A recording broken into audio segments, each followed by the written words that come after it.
Hello everyone and welcome to Apocryph Gaming, where we discuss all things tabletop. Last time I made a video highlighting various dice makers. Today I want to switch gears a little bit and talk about a knotty gatekeeping issue I often see in many tabletop games.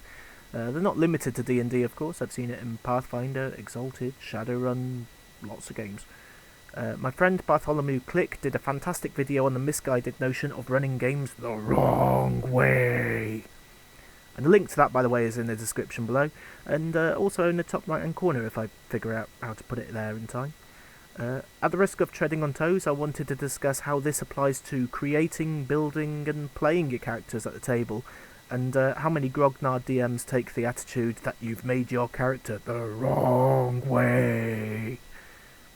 Sorry, that's the last time I steal from Bart's video, I promise. Please don't hurt me. I can hear the neckbeards bristling from here, readying their response of, "It's the DM's game, the DM's rules, adapt or die, mortal."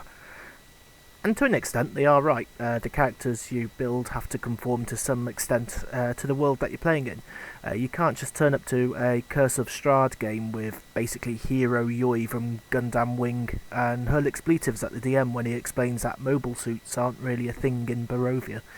It might work in an Eberron setting. I'll have to look at some homebrews for that. There's a misconception that people can't make characters that are derivative. Absolute poppycock. You want to make Aragorn from Lord of the Rings? Go right ahead. Every ranger I've seen at the table is basically either Strider or Jon Snow anyway. You're not the first to do it. You won't be the last to do it. I wager we've all started out this way to some degree or another. How many of us started our first tabletop game by reading all the lore of the multiverse the game is set in and decided, right, since 85% of the population of Faerun is human, I am Garrett, a human fighter. I was dishonourably discharged from the city guard in Waterdeep for a crime I did not commit, and have offered my skills as an ex-soldier sellsword ever since. No, we didn't. And the reason we didn't is because it's very hard to engage with a character you know absolutely nothing about.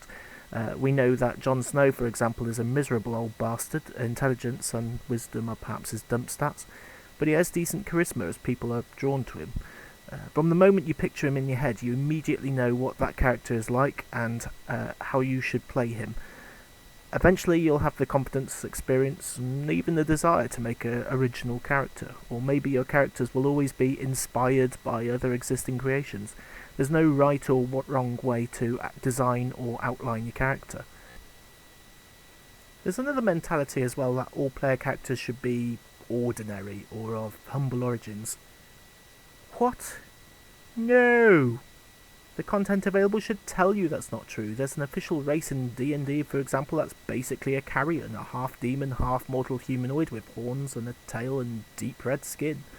It also plays a literal angel or celestial from a higher plane of existence, sent to this world as its saviour to be, replete with wings, glowing eyes and a fucking halo. The creators are literally designing the game around the idea that your character is special. By all means, you can be a humble meadery owner who is only adventuring because a dragon burnt your village to the ground or something, but by absolutely no means do you have to be identical to any NPC you might meet. Well, that ends this video. Since starting this channel, and indeed whilst talking about this very video during its creation on social media, I've had a number of requests to make a video or two on how to create D&D characters.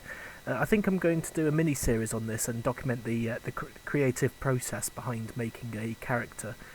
By all means, it's not the only way to do characters, and I'll make that clear in a video, but you'll see. That will likely start later this week, so do stay tuned for that. In the meantime, do be sure to smash that like button, subscribe if you're new, and I'll see you next time. Bye.